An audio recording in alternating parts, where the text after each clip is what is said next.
matagal mo ma'am na nagbibigay sa mga aso pusa, ano yung mga gestures sa mga tunog nila na ano mo ma'am na, ano yung ibig sabihin pala yun? Minsan kasi sinasabi nila na yung meow, pero meron silang isang word na nilalabas na pag nagsiserve tayo ng pagkain sa kanila, instead na meow, it's ow. Yeah. Pasensya na po, kuya. Pagkain ako? Opo. Binibenta nyo? Hindi po, sir. Pinapakain po sa lansangan ito. May pusa aso po ba kayo? Mayroon ako. Ilan po? 3. 3.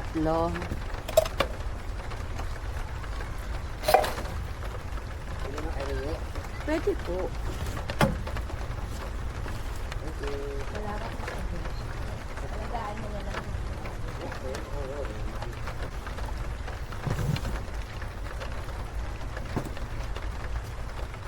Kung nagbibigay din tayo doon sa may mga owner.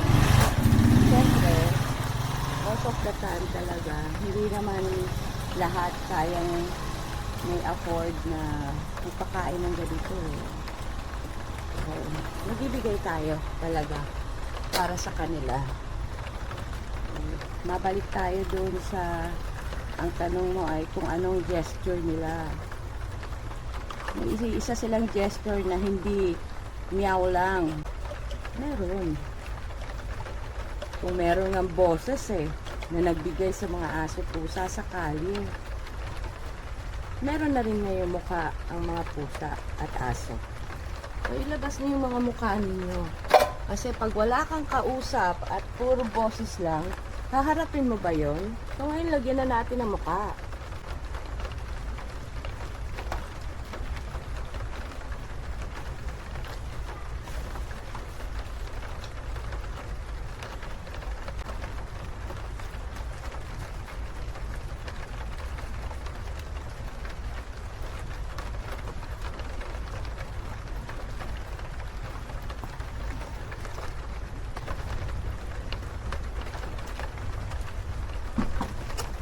Bye!